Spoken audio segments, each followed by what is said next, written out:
This is page 8 of the Florida Timeline Wrap. Please excuse my bad Southern accent.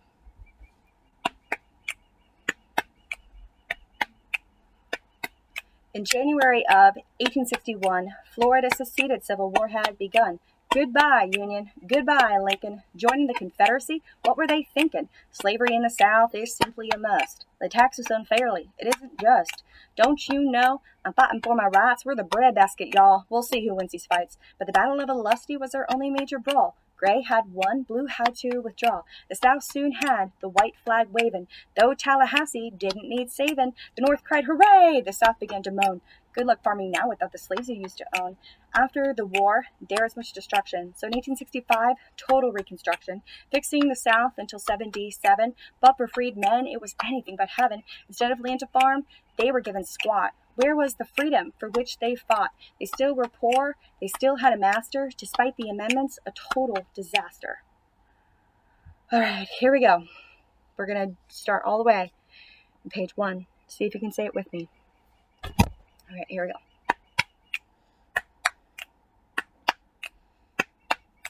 Please listen to our Florida Wrap. We'll tell you the timeline in a snap.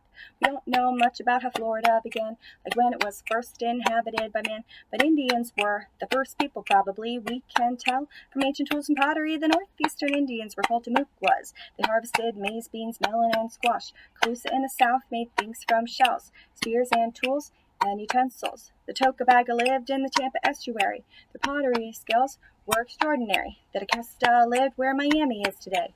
Each loved to dine on a manatee fillet. The Appalachians scalped their adversaries. Thus the North was visited by Catholic missionaries. Ponce de Leon in 1513 arrived and gazed on the flowery scene. And La Florida, he named the land, and stuck the flag of Spain in the sand. Do you know? What did he want? He was looking for a mythical fount. In 1539 came De Soto and his crew, traveling in Florida and other states too. He came with many conquistadors, trained to explore, trained for war. In 1562, here comes France across the sea. Allez-vous conquérir la Floride. The French of Laudonnière built Fort Caroline. Spanish hated French, and the French in kind. South, the Spanish built their own little hive. Menendez built St. Augustine in 1565. It became the hub of Spanish missions. Monks gave the Indians the Catholic traditions. The Spanish and the French fought tooth and nail. But wait! Now the British have set sail. The British also had to possess the New World. They sent Francis Drake with the sails unfurled. In 1586, they burned down the ancient city, but the Spanish rebuilt. They were tough and gritty. Through all the fighting, Florida stayed in Spanish hands, though French and English were encroaching on their lands. During this time, there were pirates to be feared. Herdevan Bonny, Captain Kidd or Blackbeard. In 1763, the first Treaty of Paris. Florida was British, west and east. Dividing it in two made it easy to maintain new roads, laws, slaves, and sugarcane. The American colonies were sick of British tricks, so they declared their freedom in 1776. The British crossed the ocean in their great big boats, but Florida stayed loyal to those bold red coats. When the war ended in 83, the Brits signed the new Treaty of Paris, and Florida belonged to the Spanish once again, but the Spanish were weak. They had few men. Loyalist families snuck across state lines. They lived in the woods and took care of bovines. We call these people the Florida Crackers. Few were tougher than these cowboy bushwhackers. Escaped slaves also ran away to the land, became a part of the Seminole Band. This tribe caused problems for the U.S. Andrew Jackson thought he'd solve the mess. He attacked the Seminoles in 1816 with fire and vengeance like it's never been seen. The Spanish yelled, "We've had enough. You can have Florida since you're so rough."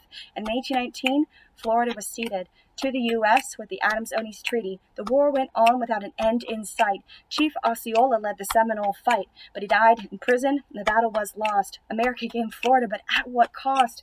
Very few Indians managed to survive. Florida's a state. It's 1845. In January of 1861, Florida's seceded Civil War had begun. Goodbye, Union. Goodbye, Lincoln. Joining the Confederacy? What were they thinking? Slavery in the South is simply a must. They tax us unfairly. It isn't just.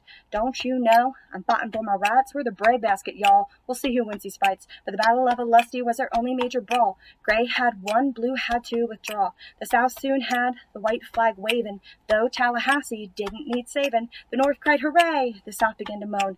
Good luck farming now without the slaves you used to own. After the war, there is much destruction. So in 1865, total reconstruction, fixing the South until 77. But for freed men, it was anything but heaven. Instead of land to farm, they were given squat. Where was the freedom for which they fought? They still were poor. They still had a master. Despite the amendments, a total disaster. Good job, guys.